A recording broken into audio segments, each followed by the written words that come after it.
Backup plan था, but मैंने दोनों चीजों की हिंट देके रखी थी। ओहो, मैंने शायद 10th में, संगीता मैम, मैंने 10th में लिख दिया कि क्लास कैंसिल है, आप बच्चों अच्छा। को बोलो ज्वाइन करने के लिए। ठीक है, अच्छा, यस,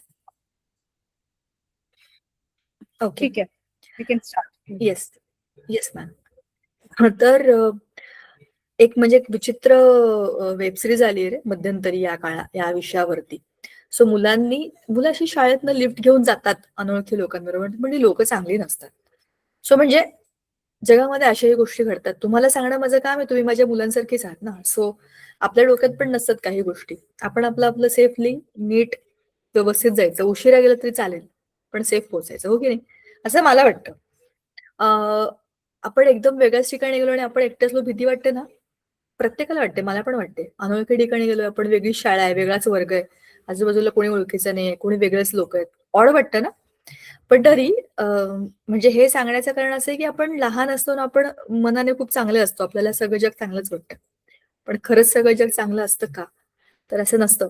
काही वेळेला आपल्या चांगलेपणाचा पण लोक गैरफायदा घेतात. तर त्याच्या बाबतीत जरा सजग राहायचं, एवढंच सांगायचं मला. काही विषय वाढवण्यासारखा नाहीच आहे हा विषय, पण माहिती असावं, तुमच्या डोक्यामध्ये या गोष्टीची हिंट असावी, म्हणून सांगते. ठीक आहे. ज्योती चव्हाण, तुमची शाळा किती लांब आहे? मॅम, माझी शाळा माझ्या घराच्या समोरच आहे. मग काही चिंताच नाही, बेल वाजली की जायचं. माझी पण शाळा अशीच मॅम, होती. माझी बट माझा क्लास जो आहे ना, तो खूप लांब आहे.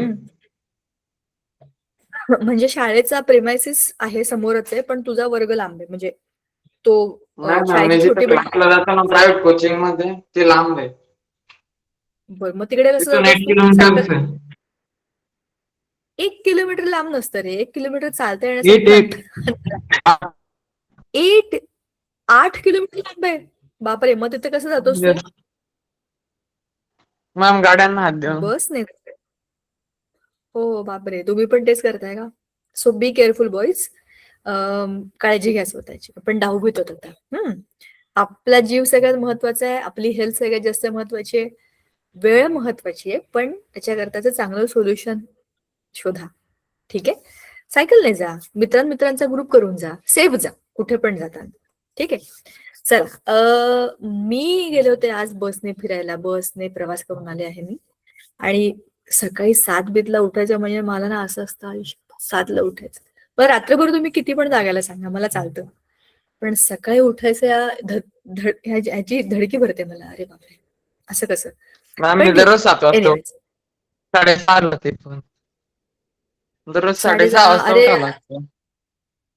आजकाल मी 5:30 उठते. 5:30 सगळीकडे अंधार असतो आणि आपणच उठून बसलेलो असतो. मला शाळेमध्ये असतानापासून असं वाटायचं 5:30 ही काय उठायची वेळ, झोपायची वेळ, आजूबाजूला अंधार असतो ना सगळा. सो त्या गोंधळामध्ये उठलं की असं अंधार, अरे अजून तर झोपायचं असं फिलिंग येतं.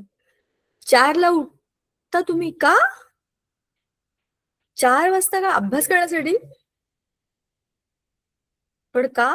अदिती, तू अनम्यूट करून सांगू शकतेस मला? 4 वाजता का उठतेस तू? अभ्यास करण्यासाठी? बापरे. मी 4 वाजेपर्यंत रात्री जागू शकते आणि 4 वाजेपर्यंत बसून सगळा अभ्यास करू शकते. 4 वाजता उठून अभ्यास करायचा म्हणजे मला झोपच येते परत, आणि तो पण हिस्ट्री सारखा विषय. मग 200% झोपून जाईन. 4 वाजता उठेन, 4:10 झोपून जाईन मी. सगळं पांघरुण बिंघरुण घेईन, म्हणजे झालं हिस्ट्रीचं माझं, झालं वाचून, मला समजलं सगळं, झोपा आता. मला सकाळी लवकर उठून अभ्यास करणं मला 10वीत असताना पण जमलं नव्हतं बरं का. पण मी रात्री 3-4 वाजेपर्यंत मस्त जागून अभ्यास करायचे, तेव्हा माझा छान अभ्यास व्हायचा. त्यामुळे मला रात्रीचं जागरण मला आवडतं करायला. आपल्या बरोबर मॅम, रात्री कोणी नसलं शांतता ना, असते, भीती पण वाटते. सकाळी नसते. त्याच्यामुळे मला पण संध्याकाळीच आवडतं, संध्याकाळी आणि रात्री. हा ना, सकाळी कसं असतं, लोकांना माहिती असतं की आपल्याला उठायचंय, की आजारी पडताना. पण ठीक आहे ना, काही काही लोकांना रात्री जागता येतं, काही लोकांना सकाळी लवकर उठता येतं. 2 प्रकारची लोक असतात जगामध्ये. माझं आतापर्यंतचं निरीक्षण आहे, जगातल्या सगळ्या लोकांचं निरीक्षण केल्यावरती मी हे सांगू शकते तुम्हाला आता कन्फर्म. 2 प्रकारची लोक असतात, रात्री जागणारी आणि सकाळी लवकर उठणारी. आणि 2 परस्पर भिन्न लोक असतात. ते सकाळी लवकर उठतात, त्यांना रात्री जागता येत नाही. त्यांना 8, 8:30, 9 वाजले की त्यांची बत्ती गुलून जाते आणि मग त्यांना आपोआप सकाळी लवकर जाग येते. पण ही खूप चांगली गोष्ट आहे. म्हणजे हे नॅचरल क्लॉक प्रमाणे आहे बरं का. म्हणजे कोणते पण बघा ना, पक्षी, प्राणी बघा, हे सगळे ना रात्र झाली, अंधार पडायला लागला, सूर्यास्ताच्या वेळेला सगळे आपापल्या ठिकाणी जातात, घरट्यात जाऊन झोपून जातात. पण दुसरी म्हणजे कोणती गोष्ट, सकाळचा सूर्योदय जसं होतो, अरुणोदय जसा होतो, तसं ते सगळे ठिकाणावर येतात आणि आपापल्या कामाला लागतात. आपलंच उलट आहे, माणसांचं जरा उलट आहे. माणसांमध्येच असे दोन विचित्र प्रकार आहेत, रात्री जागणारे वगैरे. आपण खरं जागायची काही गरज नाहीये, पण नॅचरल क्लॉक प्रमाणे तसं झालं तर ते खूप चांगलं असतं हेल्थसाठी. पण नाही काही लोकांचं जमत. माझं पण त्यात मी दुसऱ्या कॅटेगरीमध्ये. तर आम्ही काय करू शकतो त्याला? मला रात्री जागायला आवडतं, ते आम्ही घुबडाच्या कॅटेगरीत, आऊल कॅटेगरीतले लोक. रात्रभर जागायचं, दिवसा कूल राहायचं. पण उठायचं किती वाजता? 7:30-8 वाजता उठलं, 8-8:30 उठलं तरी पण खूप मस्त एकदम फ्रेश वाटतं आणि मग अख्खा दिवस जातो, खूप चांगली एनर्जी. आणि 4-4:30ला परत झोपायला.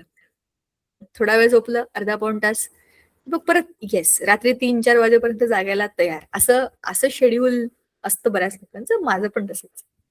पण सांगायचा मुद्दा असा, बसमधून जाऊन आलं ना की काय विचारू नका. बसचा प्रवास हा एक खूप इंटरेस्टिंग प्रवास असतो. खूप लोक भेटतात आणि खूप मजेशीर गोष्टी घडतात. चला, आता मी हे मुद्दाम काही अवांतर गोष्टी तुमच्याशी बोललो, कारण खूप दिवसांनंतर आपण अशा गप्पा मारल्या. मला सांगा की मागच्या वेळेला आपण काय केलं होतं? मला तुमच्या समोर बुक प्रेझेंट करायचंय. So I am just asking you की मागच्या वेळेला आपण काय काय केलं होतं? I am sharing my screen. Do you remember what we did last time? Ma'am मागच्या वेळेस ना आपण धडा जो होता ना आपला पहिला, त्याच्यामधले पिरियॉडिक टेबलचं रिव्हिजन केलं होतं आणि तुम्ही काही स्क्रीनवर दाखवलेले होते इम्पॉर्टंट नोट्स, त्या रिव्हिज केल्या होत्या आणि प्रश्न विचारले होते. आणि तो चॅप्टर आपला कम्प्लीट झाला होता मॅम. शाबाश, व्हेरी गुड. तुझं नाव काय? मॅम दर्शना. दर्शना. शाबाश, मला वाटलंच तूच बोलतेस. करेक्ट, हे सगळं झालंय आपलं. मग आता आज आपण जाऊया आपल्या पुढच्या मुद्द्याकडे. Why am I showing you this book? Because I want to show you the index. कारण असं आहे की चला परत आपल्याला काय काय करायचं आहे, काय काय झालं आहे, काय काय प्लॅन आहे हे सांगण्यासाठी, because we already have done one of the lessons. See, we have only 4 lessons of chemistry: periodic classification, chemical reactions, then we have metallurgy, and then carbon compounds. I will ask, तुम्हाला space missions कोण घेतंय मला माहित नाही. जर जमलं उरलं तर मी तुमचं स्पेस मिशन्स घेऊ शकते, तो धडा आपला होऊन जाईल. पण पूर्ण 10वी मध्ये केमिस्ट्रीच्या 10 पैकीच्या 4 धड्यांपैकीचा एक धडा आपला पूर्ण कम्प्लीट झालाय. We have completely done this. मी सी करून टाकते. सी म्हणजे कम्प्लिटली डन. मग आता आपल्याला करायचं आहे lesson number 3, the chemical reactions and equations. या धड्यामध्ये आपण अनेक गोष्टी बोललोय. खूप सोपा, इंटरेस्टिंग आणि साधा धडा आहे हा. याच्यामध्ये काहीच कॉम्प्लिकेशन्स नाही रे आयुष्यामध्ये. एकदा केमिकल रिएक्शन्स म्हणजे काय समजलं की nothing is as is yes this lesson, right? So हा एक धडा आहे आपल्याला. हा झाला, ह्याचं कम्प्लीट रिव्हिजन झालं की I will go for metallurgy. Metallurgy is a very big lesson. You look at the page numbers. 93 मध्ये हा सुरू होतो. हा संपतो 110 पानावरती, बरोबर? एवढा मोठा धडा आहे हा. खूप डिटेल्ड धडा आहे, पण खूप सोपा धडा आहे. ह्या पूर्ण धड्यामधला एकच पार्ट असायचा नवा आहे आपल्याला. खरं बघितलं तर अख्खा लेसनच नवीन आहे, पण लॉजिकली आपण त्याला आठवू शकतो, समजून घेऊ शकतो. पण त्यातला एक शेवटचा जो भाग आहे तो सगळ्यात कठीण आहे. ह्या धड्यात कठीण म्हणजे लक्षात ठेवायला खूप नवे शब्द आहेत, काही कॉम्प्लिकेटेड टर्म्स आहेत. बाकी हा धडा खूप सोपा आहे. आणि पूर्ण केमिस्ट्रीचा हिरो आहे कार्बन कंपाऊंड्स. जोपर्यंत मेटलर्जीचं रिव्हिजन म्हणजे पूर्ण लेसन होत नाही, I will not go for carbon compounds. मग कार्बन कंपाऊंड झाला की मग जसं आपण या 2 धड्यांचं केलं तसं या 2 धड्यांचं आपण रिव्हिजन करूया. ओके, ओके सहमत? टीचर. सहमत आहे ना? किती किती मस्त प्लॅन चाललाय आपला, किती स्मूथली चाललंय आपलं सगळं. तुमचं फिजिक्स कुठपर्यंत आलंय? काय काय झालंय?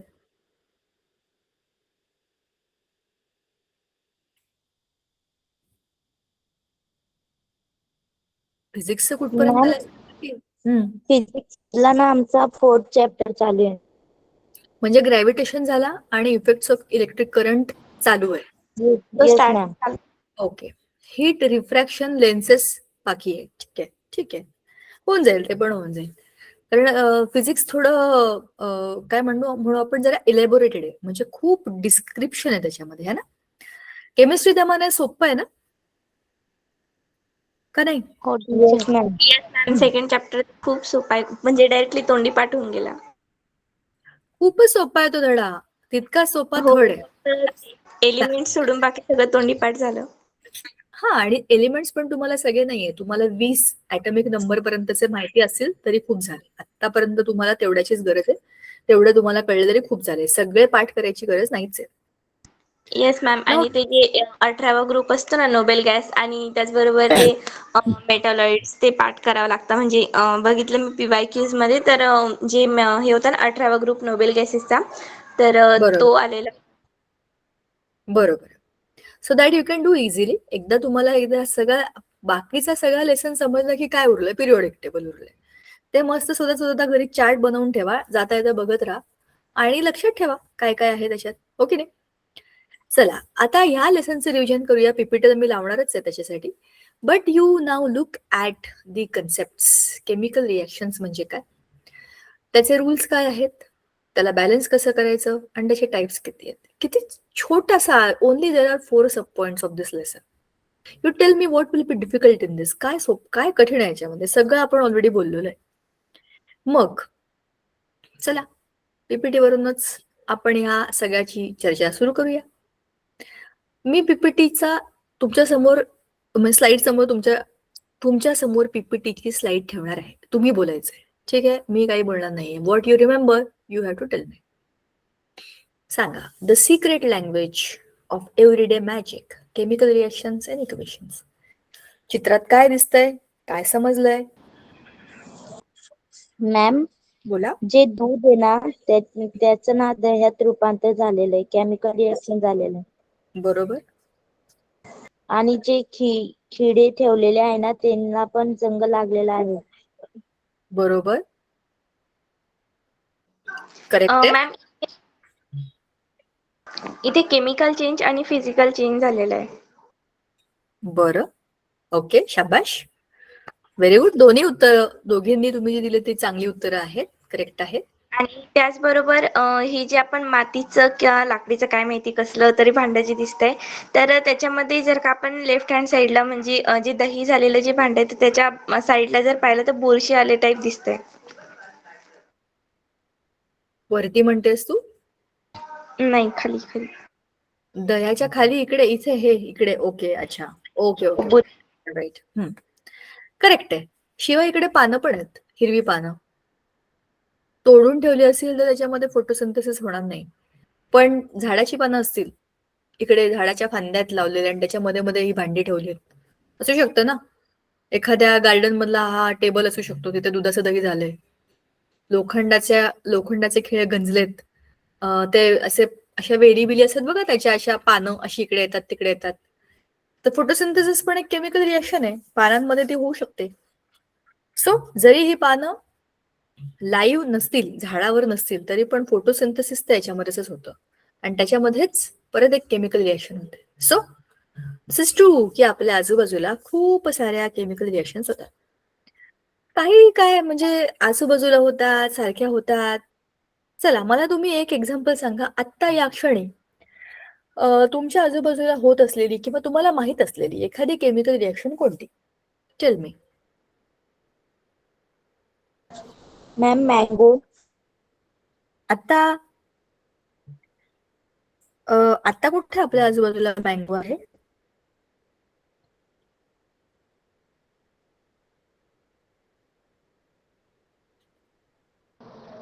आमच्या घरात आणलेले आहे. तुमच्याकडे अजून आंबे आलेत? मॅम, Yes, आता आमच्या घरात. जेवण बनणं हे पण एक chemical reaction, sorry, chemical change. आणि Okay. केमिकल रिएक्शन जर म्हटलं तर जे काय म्हणतात, दुधामध्ये आपण लिंबू जेव्हा पिळतो, तर तेव्हा त्याचं पनीर किंवा ॲज लाईक दूध आपण म्हणतो ना, फाटतं. सो ती एक चेंज होतो. हा, ते तर समोर चित्रात पण. राईट नाऊ तुमच्या आणि माझ्या शरीरामध्ये पण एक केमिकल चेंज होतो. एक काय, 2, 3, 4 बरेच केमिकल चेंजेस होतात. सगळ्यात पहिलं तर रेस्पिरेशन. प्रत्येक सेलमध्ये रेस्पिरेशन होतोय, तो स्वतःच एक केमिकल चेंज आहे. Don't you think? सांगा बरं मला. आपल्या सगळ्यांच्या प्रत्येक पेशीमध्ये ग्लुकोज आहे आणि आपण रेस्पिरेशन करतोय, Yes, ma'am. त्याच्यामध्ये ऑक्सिजन जात आहे, त्याचं बर्निंग होत आहे आणि आपल्या बॉडीमध्ये ATP म्हणजे एनर्जी रिलीज होते. सो ही स्वतःच एक केमिकल चेंज नाहीये का? येस मॅम आहे. म्हणजे फोटोसिंथेसिसची एक्झॅक्ट अपोजिट रिॲक्शन आहे रेस्पिरेशन. तर रेस्पिरेशनच्या काय बरं म्हणतात त्याला, रेस्पिरेशन ही प्रोसेस स्वतःच एक केमिकल चेंज आहे, जो राईट नाव तुमच्या आणि माझ्यामध्ये होतोय, सगळ्या लिव्हिंग थिंग्स मध्ये होतोय. त्याचबरोबर आपल्या पोटामध्ये डायजेशन पण सुरू आहे.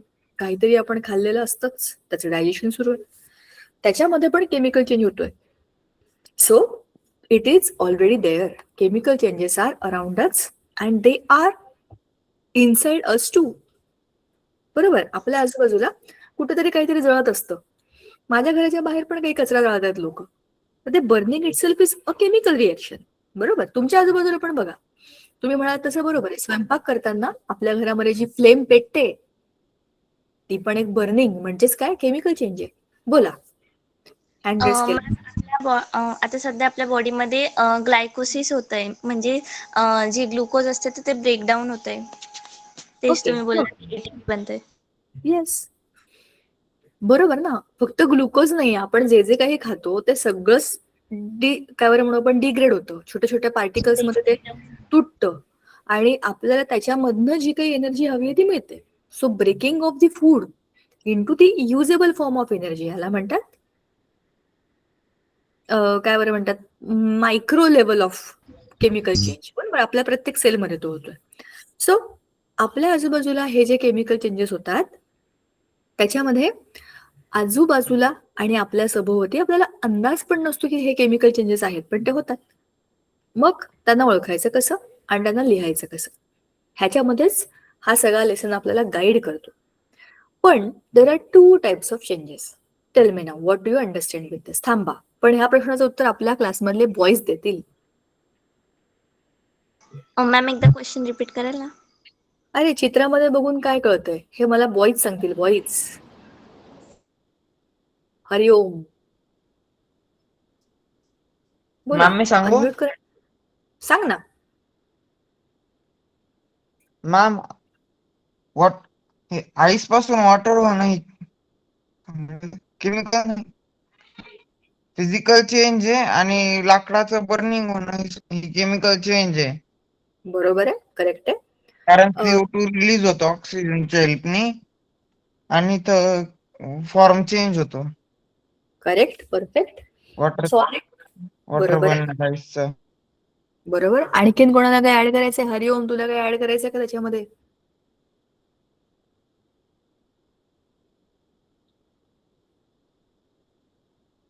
मुलींनो, तुम्हाला मॅम मी करू? सांगा. मॅम मी सांगू? हा, जो सगळे सांगा. फिजिकल चेंज, हम्म, मॅम मी एक सांगते फिजिकल चेंज मधलं, बाकीचं दर्शना वगैरे सांगते. हम्म. फिजिकल चेंज मध्ये जो आईस आहे तर तो वॉटरमध्ये कन्वर्ट होत आहे. आणि फिजिकल चेंज मध्ये म्हणजे एका वस्तूपासून दुसरी बनू शकते, तिच्यापासून अजून बनू शकतात. तर सेम तसंच आईस पासून वॉटर म्हणजे ते जेव्हा उष्णताच्या सानिध्यात आलं तर तेव्हा ते पाणी बनलं आणि त्याच्यानंतर पाण्यापासून आपण पुन्हा आईस बनवू शकतो. म्हणजे ही प्रक्रिया सतत घडणारी असते. बरोबर आहे. शिवाय physical change is reversible, you can change it. पाण्याचा बर्फ, बर्फाची परत पाणी बनवणं किंवा बर्फाचं वाफ बनवणं, you can change the states of matter. So they are reversible. तुम्ही त्याला रिव्हर्स करू शकता. पुढचा मुद्दा सांगा, कोणाला सांगायचं? मी सांगू मॅम? सांगा.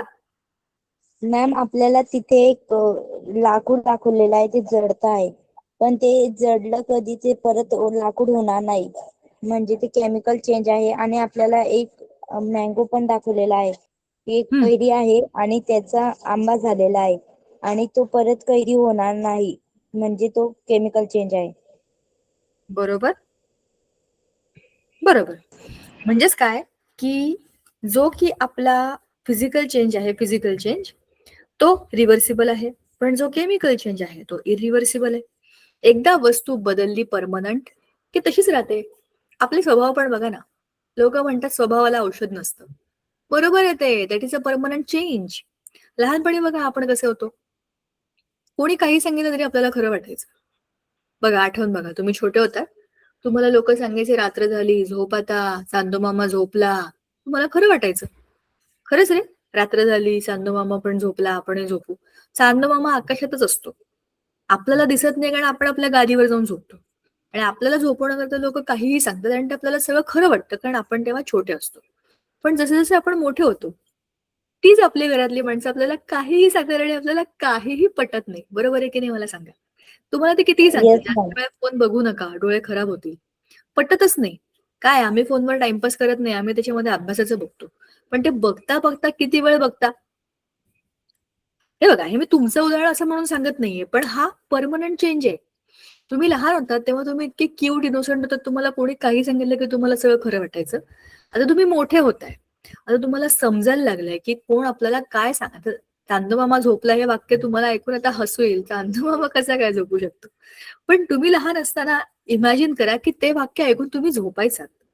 सो तो बदल कसा होता, टेम्पररी होता. छोटे होतात तुम्ही, तुम्हाला समजायचं की अरे आपल्याला लोकांना गुंडाळतायत, काय करतायत, सगळं सगळंच चांगलं वाटतं तेव्हा. पण परमनंट चेंज, आणि त्याच्यापेक्षा पण भयंकर परमनंट चेंज बघा, तुम्ही तुमच्या घरातली मोठी माणसं बघा आणि एकदम म्हातारी माणसं बघा. तुम्ही त्यांना कितीही काहीही सांगा, घसा ओरडून सांगा, ते तुमचं ऐकणार नाही. Permanent change. सांगा तुमच्या आजूबाजूला असं एखादं उदाहरण. एकदम म्हातारी माणसं, घरातली एकदम मोठी माणसं, तुम्ही त्यांना एखादी गोष्ट चांगली सांगली तरी पण ते ऐकत नाहीत. उदाहरण सांगा मला त्याचं. असं होतं मॅम का? परमनंट चेंजची उदाहरणं सांगायची आहे का? अरे परमनंट चेंज, आपल्या घरातले खरे खरे परमनंट चेंज. आपल्या घरामध्ये असे असतात ना लोक, त्यांना तुम्ही किती पण खरं सांगा, चांगलं सांगा, पटतच नाही त्यांना. परमनंट चेंज झालेले असतात ते. Yes ma'am. सांगा. मग मी पण एक मॅम, उदाहरण देते. जी असं म्हणतात की रात्रीच्या वेळेस नखनी कापू वगैरे असं तसं. हम्म. पण ते तर ठीक आहे ना, ते तुम्हाला सांगतात, तुम्ही त्यांना सांगितलेलं ते काय ऐकतात? सांगा बरं. आम्ही त्यांना जर एखादं त्यामागील सायंटिफिक रिझन सांगितलं ना, तर ते ऐकत नाही. गुड, करेक्ट आहे. अरे मी तुम्हाला माझी पण एक मज्जा सांगते, माझ्या आईचं उदाहरण सांगते. परमनंट चेंज, त्यांच्या वयाप्रमाणे ते लोक परमनंटली इतके पक्के झालेले असतात, तुम्ही त्यांना कितीही सांगा त्यांच्या डोक्यातच शिरत नाही. अर्थात काही लोकांना त्याच्या वयाचं काही बंधन नसतं, ते आधीपासूनच आकडू असतात. पण वयोमानाप्रमाणे हा परमनंट चेंज कसा होतो ते ऐका. मी माझ्या आईला म्हणजे लहानपणापासून कायमच सांगायचे, तू कुठेही गेलीस ना, मला एक फोन कर. तू कुठेही जा, तू घरी नसलीस तरी मला काहीही प्रॉब्लेम नाही, मला फक्त फोन कर की मी घरी नाहीये. आपण शाळेमधनं, कॉलेजमधनं, ऑफिसमधनं धावत पळत घरी काय येतो? घरी जायचं असतं, आपल्याला रिलॅक्स करायचं असतं, आईशी बोलायचं असतं, बसायचं असतं आपल्या घरी जाऊन शांतपणे. घरी गेल्यावरती कुलूप बघितलं की डोकं फिरणार नाही का? तुम्ही मला सांगा. जेव्हा की आपल्या घरामधल्या माणसांना फोन आपण घेऊन दिलाय, सिम कार्ड आपण टाकून दिलंय आणि आपणच त्यांना फोन करतोय, त्यांनी एक फोन करून आपल्याला सांगायला काही हरकत आहे का? मी भाजी घ्यायला बाहेर पडले, एवढं एक वाक्य सांगायला काही त्रास असतो का, मला सांगा. पण नाही. येस. मग परमनंट चेंज. आता पण तिला मी 1000 वेळा सांगितलंय, तू तुझा फोन तुझ्या जवळ ठेव, कधीही गरज पडू शकते, कोणीही महत्वाचा फोन तुला करू शकतो. ती एका खोलीत असते, तो फोन एका खोलीत असतो आणि मग 4-5 वेळेला रिंग वाजली की ती तिकडे इकडे पळते आणि मग फोन कुठे गेला म्हणून शोधते. म्हणजे त्यांच्यासाठी फोन ही गरज नाहीये, जस्ट एक वस्तू आहे. ठीक आहे, महत्वाच्या गोष्टी दिवसभरामध्ये कधीतरी कळल्या पाहिजे आम्हाला, ओके, एवढंच आहे. आणि आधीपासून आहे ती एका अर्थी चांगली पण गोष्ट आहे, ते काय त्या फोनमध्ये अडकलेले नाहीयेत. आपण बघा ना, आपला होमवर्क पण सगळा फोनवरती येतो. सो आपण खूपच फोनमध्ये अडकलोय आणि ही जी जनरेशन आहे, माझ्या आई बाबांची जनरेशन, त्यांच्यासाठी फोनचं काही टेन्शन नाहीये. त्याला स्पीकर बंद पडलाय त्याचा, काय माहित त्याला काय झालंय, म्हणजे ते इतकं त्याला तुच्छ लेखतात फोनला काही झालं असेल तर. काय माहिती काय चार्ज होत नाही. अरे चार्ज होत नाही म्हणजे फोन बंद पडला ना तुमचा. पण काही देणं घेणं नाही. परमनंट चेंज, बरोबर. सो असं असतं. Yes ma'am. सो असं वयोमानाप्रमाणे हे परमनंट चेंज होतात आणि एक्सेप्ट करावे लागतात आपल्याला, कारण की ते तसंच असतात. There is no change in that, that is a permanent change. म्हणूनच म्हटलं ना, स्वभावाला औषध नाही. बरोबर. असा काही लोकांचा स्वभाव असतो, काहीच फरक पडत नाही त्यांना, एकदम कूल असतात ते. म्हणजे आजूबाजूला किती पण टेन्शन असू द्या, काही असू द्या, ते कूल असतात, रिलॅक्स. आणि काही लोक कुठल्याही गोष्टीचं टेन्शन घेऊ शकतात, कुठल्याही गोष्टीचं टेन्शन घेऊ शकतात. तो त्यांचा परमनंट चेंज आहे, त्यांच्या शरीरामधला, त्यांच्या मेंटल लेवलचा तो असा एक परमनंट चेंज आहे की काही झालं तरी पण मला हेच करायचंय. ओके नाही. मग त्याला बदलण्याकरता खूप सारे ट्रीटमेंट घ्या, हे करा, ते करा, अशा गोष्टी करायला लागतात. जसा आपला स्वभाव आहे तसाच वस्तूंचे पण स्वभाव असतात. परमनंट म्हणजे हे, आणि हे टेम्पररी लोक आहेत, टेम्पररी. जिकडे जातील तिकडे त्या लोकांसारखे होतात. हे एकदम भारी असतात. काय विचारा, ते छोट्या मुलांमध्ये छोट्या मुलांसारखे असतात, मोठ्या माणसांमध्ये मोठ्या माणसांसारखे. आणि या कॅटेगरीमध्ये माझे बाबा आहेत, टेम्पररी चेंज. तुमच्या घरामध्ये कोण आहे टेम्पररी चेंज कॅटेगरीतलं? आजी. मॅम आजी. माझे बाबा. बाबा लोकच फ्लेक्झिबल असतात. आई लोक इकडे येतात परमनंट चेंज मध्ये. बाबा येस एकदम मॅम. भारी असतात. छोटी मुलं पण त्यांच्याशी गप्पा मारतात. तुम्ही त्यांना पॉलिटिक्सचं विचारा, तुम्ही त्यांना अभ्यासातलं विचारा, तुम्ही त्यांना गाडी कशी बंद पडली रिपेअर करू विचारा, काही विचारा त्यांना, सगळं सांगतात ते ज्याच्या बरोबर आहेत त्याच्या बरोबर त्यांच्यासारखे असतात, ते रिव्हर्सिबल असतात ते एकच. जसं हे H2O पाणीच आहे ना, पण ते कधी सॉलिड आहे, कधी लिक्विड आहे, कधी गॅस आहे. अशी लोक भारी असतात. तुम्हाला कोणासारखं व्हायचं, असं का असं? मॅम बाबा सारखं. फिजिकल चेंज असं असणं चांगलं असतं. बघा ना, किती छान लाकूड होतं, जळून गेलं आणि त्याची राख झाली. राख इज अ परमनंट चेंज. आता राखीला येस मॅम. स्वतःकडे बघूनच वाईट वाटत असेल, मी पूर्वी कधीतरी लाकूड होतो. ओके नाही. So this is a change. आणि हा चांगला नाहीये, कारण आता ह्याला दुःख होत झालं तरी पण हा असं आधीसारखं होत नाही. आपणच बघा ना, लहान होतो तेव्हा आपण किती छान होतो, क्यूट. आता कसं झालोय आपण? आता वाटलं तरी आपण तसे होऊ शकत नाही, कारण आपलं परमनंट चेंज झालाय आपल्या बॉडीमध्ये, मोठे झालोय आपण. सो ही छान आहे स्टेज, हो की नाही, तसं बघितलं तर. पण स्वतःचे गुणधर्म जर तुम्हाला डेव्हलप करायचे असतील तर ह्याच्याशिवाय पर्याय नाही. बरोबर ना? You have to have your own properties and it is possible only when you go through the chemical change. Correct आहे ना? हे कसं आहे, काही झालं तरी पण आम्ही कोणत्याच पक्षात नाहीये, पण हे तसे नाही, त्या रिजिड. ते सांगतात नाही म्हणजे नाही, हो म्हणजे हो, जे काय असेल ते. हे बदलतच नाहीत, पण हे हवा येईल तिकडे तोंड फिरवू शकतात. काय वाटतं तुम्हाला? असा विचार करून बघा जरा,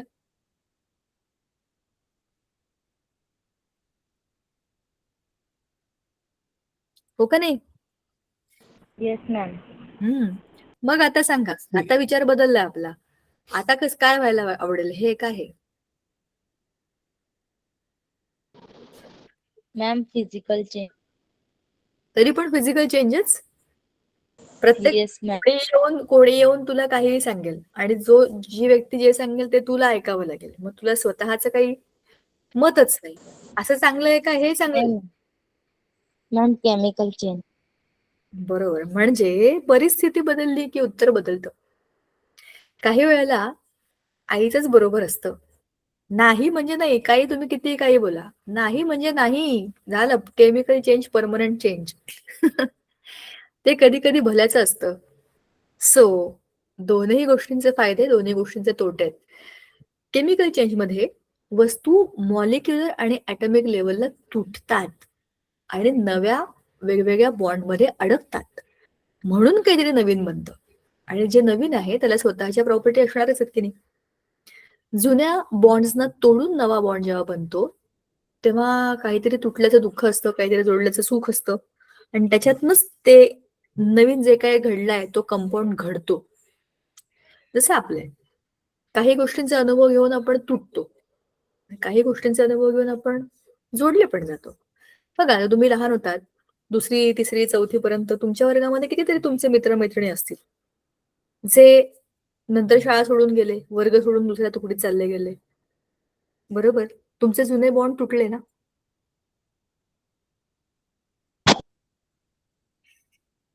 का नाही? सगळे तेच आहेत जुने लोक. नाही मॅम, काही वेगळ्या वर्गात. येस. सो ते जुने बॉन्ड तुटले म्हणून तुम्ही नवीन मित्रमैत्रिणी शोधल्या आणि मग नवे बॉन्ड बनले. तर नवीन बॉन्ड बनवण्याकरता काहीतरी जुनं तुटावं लागतं. हा केमिकल चेंजचा सगळ्यात इम्पॉर्टंट रूल आहे. आणि म्हणूनच chemical changes are permanent changes आणि म्हणूनच they are very very important changes. त्याच्यामध्ये तुमचं स्ट्रक्चरच बदललेलं आहे. बरोबर आहे? म्हणून तुम्ही लहान होता तसे आता दिसत नाही, कारण तुमच्या ऍटॉमिक मॉलिक्युलर लेवलला ग्रोथ झालेली आहे. तुमच्या बॉडीमध्ये हॉर्मोन्स आलेत, एन्झाईम आलाय, 100 गोष्टी आल्या. हाईटच वाढली नाही नुसती तुमची, तुमचे चेहऱ्याचे फीचर्स वाढले, तुमचे बोन जॉईन झाले. ह्या आपोआप नाही घडल्यात गोष्टी, हे तुमचं बॉडीचं इंटिरियर घडलंय सगळं. हो ना? म्हणून आउटपुट पण वेगळा दिसतोय, म्हणून तुमचं एक्सटिरियर पण बदललंय. खरंय की नाही? आणि हे सगळं because of the chemical changes inside you होत आहे. चला पुढचं सांगा मला, what is the meaning of this slide? कोणतरी सांगा.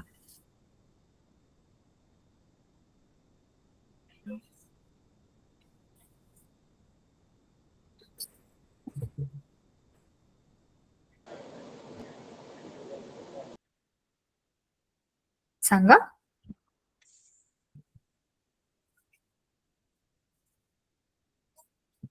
काय दिसतंय तुम्हाला इकडे? मॅम, एक इक्वेशन आहे. बरोबर. मग कसं आहे ते इक्वेशन? मॅम, ते इक्वेशन सेम आहे, फक्त शेवटचं जो आहे ना,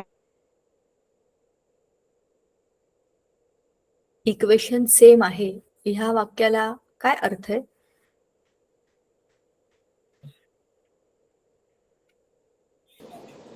नाही मॅम, इक्वेशन सेम नाही, मला ते HN दिसलं.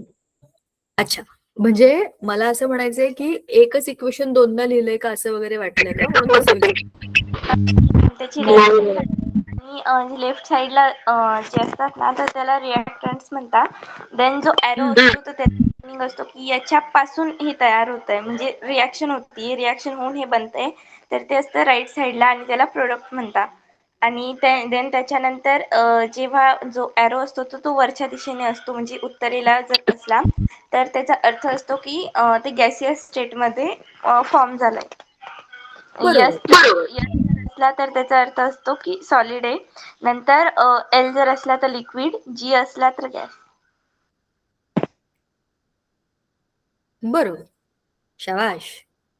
तिचं पण उत्तर बरोबर होतं. सेमच इक्वेशन आहे म्हणजे आतमधले जे प्लेयर आहेत ते सेम आहेत.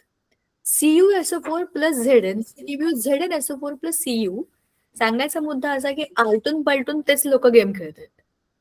हा खेळ कोणता आहे? हा खेळ आहे ते मामाचं पत्र हरवलेवाला गेम होता ना, गोल बसायचं शिवाशिवी. ह्याने याच्या मागे पत्र टाकलं तर हा काय करेल? हा पळेल आणि Zn त्याच्या जागेवर येऊन बसेल. So this is ZnSO4 plus Cu plus heat. आता हीट बाहेर पडली म्हणजे कोणती रिएक्शन आहे?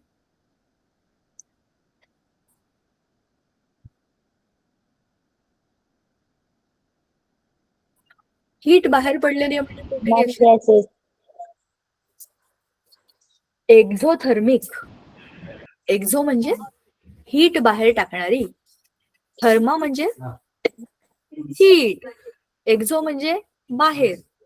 हीट बाहेर टाकणारी रिएक्शन म्हणजेच कोणती? Exothermic reaction. बरोबर आहे. बाकीची सगळी माहिती तिने जी सांगितली तरी तिने ती बरोबर आहे. एक्यू म्हणजे ॲक्वियस, म्हणजे पाण्यातलं सोल्युशन. झेड आहे सॉलिड, म्हणजे तो सॉलिड आहे त्याचे. आपण काय म्हणू, पावडर टाकलीये, भुकटी टाकलीये, क्रिस्टल्स टाकलेत. मग ह्या केमिकल रिएक्शन मध्ये काय झालंय? कॉपर सल्फेट प्लस झिंक या रिएक्टंटनी एकमेकांबरोबर जागा एक्सचेंज केल्या. त्याला आपण म्हणतो डिस्प्लेसमेंट. ही येईल आपल्याला पुढे, जेव्हा आपण टाइप्स ऑफ रिएक्शन बघू तेव्हा येईल डिस्प्लेसमेंट. मग ZnSO4 प्लस Cu सॉलिड आणि हीट म्हणजे ह्या चेंज मध्ये, ह्या जागा बदलाच्या खेळामध्ये हीट लिबरेट झाली, म्हणजे हीट निर्माण झाली. याला काय म्हणतात? Chemical reaction. आता जर याच्याऐवजी मी लिहिलं कॉपर सल्फेट प्लस झिंक असं शब्दात लिहिलं तर त्याला आपण काय म्हणायचं? Physical change. नाही, त्याला म्हणायचं वर्ड इक्वेशन. वर्ड म्हणजे शाब्दिक समीकरण. कॉपर सल्फेट असं लिहिलं, कॉपर सल्फेट, हे बघा, कॉपर सल्फेट प्लस झिंक असं लिहिलं तर त्याला आपण काय म्हणायचं? Word equation. वर्ड म्हणजे शब्द, शाब्दिक इक्वेशन. हा जो ॲरो आहे, दिस इज फॉरवर्ड ॲरो, पुढच्या बाजूला, समोरच्या बाजूला. समजा मी याला उलटा केला इकडे, तर काय होईल? Reverse reaction. आणि दोनही ॲरो पुढे मागे एकत्र दाखवले तर ते काय होईल? Reversible reaction. पुढे पण जाते, मागे पण येते. अशा दुहेरी रिॲक्शन्स पण असतात, बरोबर? बाकी सगळं मग अशा रीतीने जे सांगितलं ते बरोबर आहे. जर गॅस असेल तर त्याला आपण अपवर्ड ॲरो दाखवतो, प्रेसिपिटेट असेल तर डाऊनवर्ड ॲरो दाखवतो. ह्या ॲरोच्या वरती स्पेशल कंडिशन्स पण असतात. एखादा कॅटलिस्ट ठेवलाय का? हीट किती आहे? आता ह्या केमिकल रिएक्शन मध्ये हीट बाहेर पडली, पण जर आपल्याला एखाद्या केमिकल रिएक्शन मध्ये हीट द्यावी लागली तर किती डिग्री? 80 डिग्री का 180 डिग्री? बरोबर. ह्या सगळ्याची माहिती आपल्याला ॲरोच्या वरती खाली लिहिता येते, बरोबर. एका फटक्यात कोण कोण आहे, किती आहे, प्रमाण काय आहे, ह्या सगळ्याची माहिती आपल्याला मिळते. त्याला आपण म्हणतो केमिकल इक्वेशन. हे केमिकल फॉर्म्युला आहेत ना त्या त्या पदार्थांचे. These are chemical formulas. But when you write them in an appropriate way, shortcut मध्ये सगळी इन्फॉर्मेशन तुम्हाला मिळते. This is nothing but equation, chemical equation. किती सोपं आहे. पण ह्या केमिकल रिॲक्शनचा एक रूल आहे. तुम्हाला आठवतंय मी तुम्हाला सांगितलं होतं की बोटीमध्ये एक फॅमिली आहे, त्या फॅमिलीमध्ये 5 लोकांनी ती बोट बुक केली आहे. त्यांना नदीच्या या काठावरून डावीकडून उजवीकडे जायचंय. तर त्या बोटीमधल्या 5 लोकांनी आत बसल्यानंतर सगळ्याच्या सगळ्या लोकांनी उजवीकडे उतरलं पाहिजे की नाही? ह्याचा अर्थ काय आहे? जेवढे लोक बोटीत बसलेत तेवढे सगळेचे सगळे उतरले पाहिजे. तर मिनिंग इज जेवढे ऍटम्स लेफ्ट हँड साईडला तेवढेच ऍटम्स राईट हँड साईडला पाहिजे. त्याला आपण काय म्हणतो? Balancing of chemical reaction. तर बॅलेन्सिंग आणि अनबॅलेन्सिंग म्हणजे काय? सांगा बरं मला आता. चित्र बघा आणि सांगा. मॅम म्हणजे एकाकडे जास्ती हे पाहिजे. बरोबर. अरे असं काय झालं?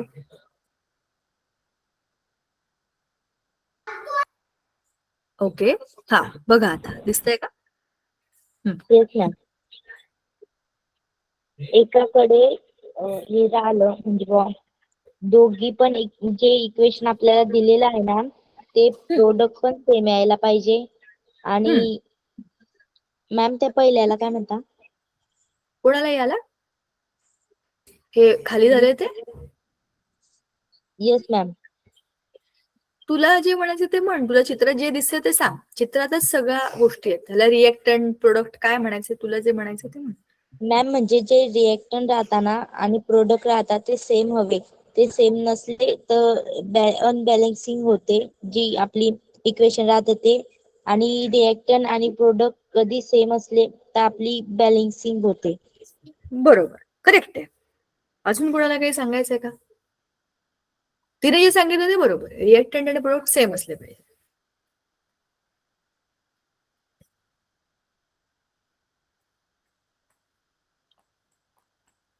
चला, अरे हा सोपा अर्थ आहे बघा ना. आपण जेव्हा वजन काट्यावरती वजन करतो, समजा आपण धान्याच्या दुकानात गेलो आणि 1 किलो गहू सांगितले, तर 1 किलोचं वजन काट्यावरती ते वजन ठेवतात बघा. एका पात्रामध्ये ते ठेवतात 1 किलोचं वजन. आणि दुसऱ्या भांड्यामध्ये, या दुसऱ्या प्लेटमध्ये, पात्रामध्ये, जे काय म्हणाल, 1 किलो गहू टाकतात पिशवीमध्ये. 1.0034 एवढं जरी झालं पण 4-5 दाणे काढून घेतात ते. बघितलं का तुम्ही?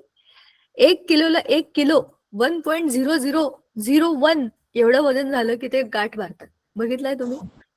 येस मॅम, बघितलं. हो टीचर, म्हणजेच काय? बघितलं. जेवढं वजन 1 किलोच्या त्या गोळ्याचं असेल तेवढंच वजन तुमच्या गव्हाचं असायला पाहिजे, हा त्याचा अर्थ आहे.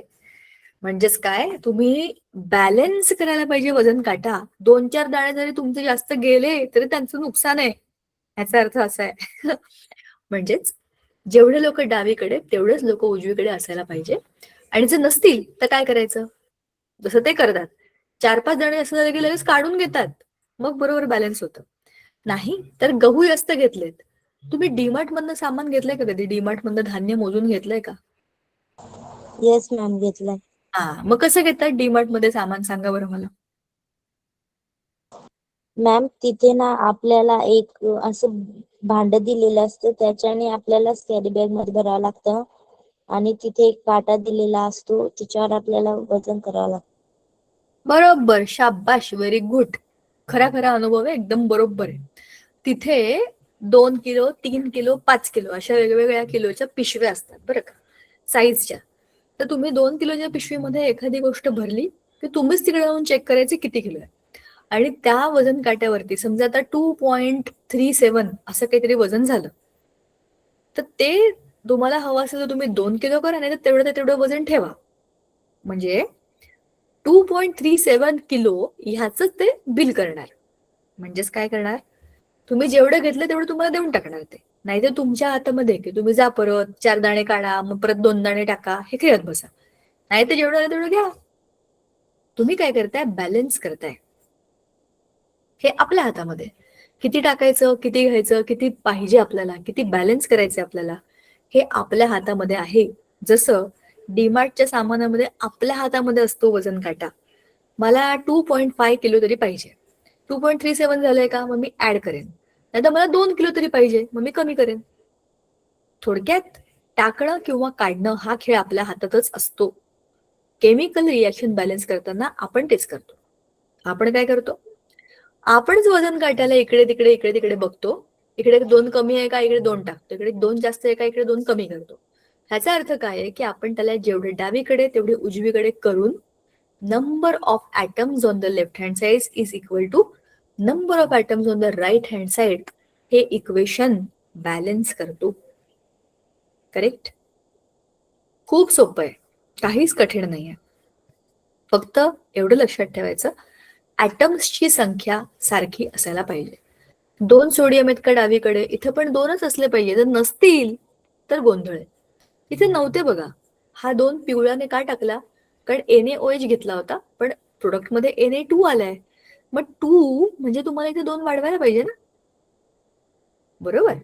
हा आहे तो गेम चेंजर, बरोबर. Na2SO4 plus 2H2O plus 2H2O H2 आणि O. SO4 चा ग्रुप तर असं इकडे चिटकला. ह्याच्यासाठी आपल्याला बॅलन्सिंग ऑफ केमिकल रिॲक्शन हा एक पार्ट आहे पुस्तकात, तो आपण आरामात केलेला होता. तुम्हाला आठवतंय का? डावीकडचे बरोबर उजवीकडचे असं आपण लिहायचं. आणि मी तुम्हाला हे पण सांगितलं होतं की you have to balance the chemical reaction on your own. सुरुवातीलाच आपल्याकडे रफ मध्ये रिॲक्शन बॅलन्स करून घ्यायची आणि मग त्या टेबलमध्ये टाकायचं, डावीकडचं उजवीकडचं, हा आयटम तो आयटम. पुस्तकात एक छान टेबल दिलाय आपल्याला, त्या फॉर्मॅटमध्येच लिहायचं आपण, पण चुकायचं नाही. तिकडे पण नाही, इकडे पण नाही. मग चुकू नये म्हणून आधी काय करायचं, जसं आपण सोडवलं तसं सोडवायचं. आपल्याला केमिकल रिॲक्शन्स सोप्या आहेत. 10वीला आपल्याला भयंकर मोठ्या मोठ्या केमिकल रिॲक्शन्स नाहीच आहेत. त्याच्यामुळे इझिली आपल्याला इथे बघून कळतं किती ॲटम आहेत, किती ॲटम आहेत, किती. हा SO4 चा ग्रुप आहे, SO4 चा ग्रुप आहे, म्हणजे हे बॅलन्स्ड आहे. म्हणजे हे आपल्याला पेन्सिलने टिक करून सॉल्व्ह करता येतं. मग हे सोडवलं की त्याला त्या टेबलमध्ये टाकायचं, म्हणजे आपलं काहीही चुकत नाही, बरोबर. असं करून बघा किंवा तसं करा. मला ही पद्धत सोपी वाटते कारण याच्यामध्ये चुकण्याची शक्यता 0 आहे. आधीच मी रिॲक्शन बॅलन्स केलेली आहे. आता मला त्याला फक्त फॉर्मॅटमध्ये नीट लिहायचंय की मी हे कसं केलं. त्याच्याकरता तर तो फॉर्मॅट दिलाच आहे ना आपल्याला. असं वापरलं तर दोन्हीकडे क्रॉस चेक पण होतं, बरोबर ना. मग पुढचा भाग जो आहे तो आहे आपल्या 4 प्रकारच्या chemical reactions: combination, decomposition, displacement आणि डबल डिस्प्लेसमेंट. ह्या 4ही प्रकारच्या केमिकल रिॲक्शन्स मध्ये वेगळ्या वेगळ्या प्रकारच्या केमिकल रिॲक्शन्स होतात. कॉम्बिनेशन मध्ये कंबाईन होतात लोक, डिकम्पोजिशन मध्ये एकमेकांपासून दूर जातात, डिस्प्लेसमेंट मध्ये शिवाशिवीचा खेळ, इकडनं जा तिकडे जा, तिकडनं जा इकडे जा, असा खेळ. डबल डिस्प्लेसमेंट मध्ये दोघं पळतात, दोघं पकडतात, बरोबर. ह्या 4ही प्रकारच्या रिॲक्शन्स आपण डिटेलमध्ये पुढच्या वेळेला बघू. आणि मग हा जो प्रकार आहे एंडोथर्मिक, एक्झोथर्मिक, हा पण रिवाइज करू. त्याच्यानंतर कोणते कोणते घटक आहेत जे आपल्या केमिकल रिॲक्शनला त्याचा रेट ठरवण्याकरता मॅटर करतात. त्याच्यामध्ये ह्या 4 महत्वाच्या गोष्टी आहेत. आणखी एक महत्वाची गोष्ट आहे, पार्टिसिपंट्स इटसेल्फ म्हणजे रिएक्टंट ते कोण आहेत त्याच्यावरतीच अवलंबून रिएक्शन होईल का नाही. एक्झाम्पल सांगते, तुम्ही पाणी आणि त्याच्यामध्ये तेल टाकून ठेवा आणि वाट बघा रिएक्शन होते का. बघतच बसा त्याच्या त्या भांड्याकडे सकाळपासून संध्याकाळपर्यंत आणि चेक करा की काही केमिकल रिएक्शन होते का.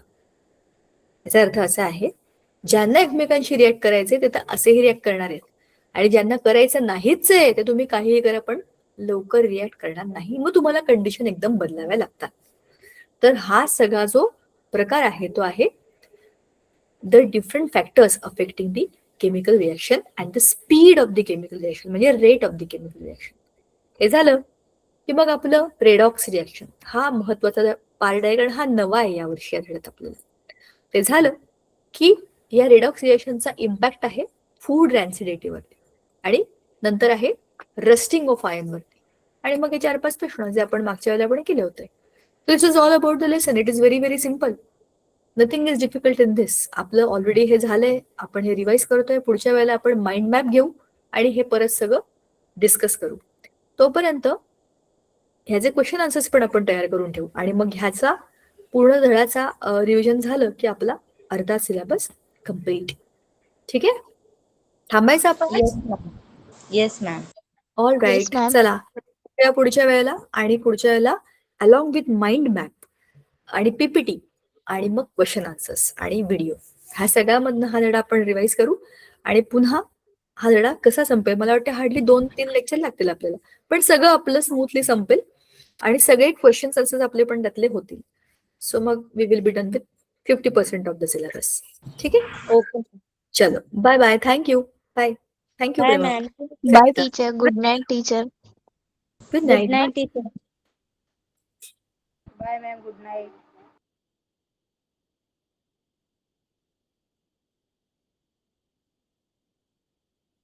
Hello Sangeeta ma'am.